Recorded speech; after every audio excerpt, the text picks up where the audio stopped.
1967 সালে আগ্রাসনের মাধ্যমে জায়নবাদী রাষ্ট্র ইসরায়েল কেবল ফিলিস্তিনি ভূমিই না, সিরিয়ার সার্বভৌমত্ব ভূখণ্ড গোলান মালভূমিও জোরপূর্বক দখল করে নেয়। এই দখলদারিত্ব কোনো বিচ্ছিন্ন ঘটনা ছিল না, বরং এটা ছিল মধ্যপ্রাচ্যের ওপর সামরিক ও কৌশলগত আধিপত্য বিস্তারের এক সুদূর প্রসারী ষড়যন্ত্র। গোলান মালভূমি নিছক এক খণ্ড জমি নয়, এটা আরব বিশ্বের বুকে চেপে বসা একটা কাঁটা এবং জায়নবাদী দখলদারিত্বের একটা নির্লজ্জ প্রতীক। গোলান মালভূমির প্রধান কৌশলগত গুরুত্ব হলো এর ভৌগোলিক উচ্চতা।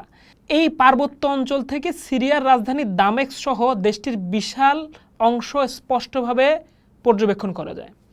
ইসরায়েল এই উচ্চতাকে একটা বিশাল পর্যবেক্ষণ টাওয়ার হিসেবে ব্যবহার করে, যেখান থেকে সিরিয়ার সামরিক গতিবিধি এবং অভ্যন্তরীণ সুরক্ষার ওপর সার্বক্ষণিক গুপ্তচর বৃত্তি করা যায়। এটি সিরিয়ার সার্বভৌমত্বের উপর এক নিরন্তর হুমকি। এই মালভূমিতে ইসরায়েল অত্যাধুনিক সামরিক ঘাঁটি, নজরদারি সরঞ্জাম এবং ইলেকট্রিক ওয়েলফেয়ার সিস্টেম স্থাপন করেছে, যা পুরো অঞ্চলকে এক অস্থিতিশীল পরিস্থিতির মধ্যে রেখেছে। মধ্যপ্রাচ্যের শুষ্ক অঞ্চলে পানি হলো সবচেয়ে মূল্যবান সম্পদ। গোলান মালভূমি জর্ডান নদীর অন্যতম প্রধান উৎস এবং এটি গালিল সাগর ও তাবেরিয়া হ্রদে পানি সরবরাহ করে, যা ইসরায়েলের মোট পানির প্রায় 1/3 যোগান দেয়। সিরিয়ার এই ভূমি দখল করে ইসরায়েল কেবল তার সামরিক শক্তিকেই বাড়ায়নি, বরং সিরিয়ার ন্যায্য পানির অধিকার কেড়ে নিয়ে নিজেদের প্রাকৃতিক সম্পদের ভাণ্ডারকে পূর্ণ করছে। এটি একটা জলদস্যুতা যা সিরিয়ার কৃষি ও অর্থনীতিকে পঙ্গু করার একটা পরিকল্পিত চক্রান্ত। ফিলিস্তিনের পশ্চিম তীরের মতোই ইসরায়েলের গোলান মালভূমিতেও আন্তর্জাতিক আইন লঙ্ঘন করে অবৈধ ইহুদি বসতি স্থাপন করা হয়েছে। এই বসতিগুলো একদিকে যেমন এই অঞ্চলের জনমিতি বদলে দেওয়ার একটা ঔপনিবেশিক চক্রান্ত, তেমনি এগুলো আঞ্চলিক আগ্রাসনের একটা মঞ্চ হিসেবে ব্যবহৃত হচ্ছে।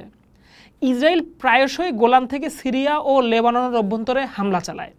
এই ভূমিকে ব্যবহার করে তারা হিজবুল্লাহ এবং ইরানের বিরুদ্ধে নিজেদের আধিপত্য বিস্তারের চেষ্টা করে, যা পুরো মধ্যপ্রাচ্যকে এক সংঘাতের দিকে ঠেলে দেয়। জাতিসংঘ সহ পুরো বিশ্ব সম্প্রদায় ইসরায়েলের এই দখলদারিত্ব এবং 1981 সালে গোলানকে একতরফাভাবে নিজের ভূখণ্ড হিসেবে সংযুক্ত করার আইনকে অবৈধ বলে ঘোষণা করেছে। কিন্তু মার্কিন যুক্তরাষ্ট্রের নির্লজ্জ সমর্থনে ইসরায়েল বারবারই আন্তর্জাতিক আইনকে উপেক্ষা করে গেছে। বিশেষ করে ডোনাল্ড ট্রাম্পের প্রশাসন এই অবৈধ দখলদারিত্বকে স্বীকৃতি দিয়ে জায়নবাদী আগ্রাসনকে আরও উস্কে দিয়েছে। গোলান মালভূমির দখল প্রমাণ করে যে ইসরায়েল কোনো আইনি বা নৈতিকতার ধার ধারে না, বরং তাদের একমাত্র লক্ষ্য হলো বল প্রয়োগের মাধ্যমে আরব ভূমি গ্রাস করা এবং নিজেদের সাম্রাজ্যবাদী নকশা বাস্তবায়ন করা। পোস্ট দেখুন, ভাবুন, করুন।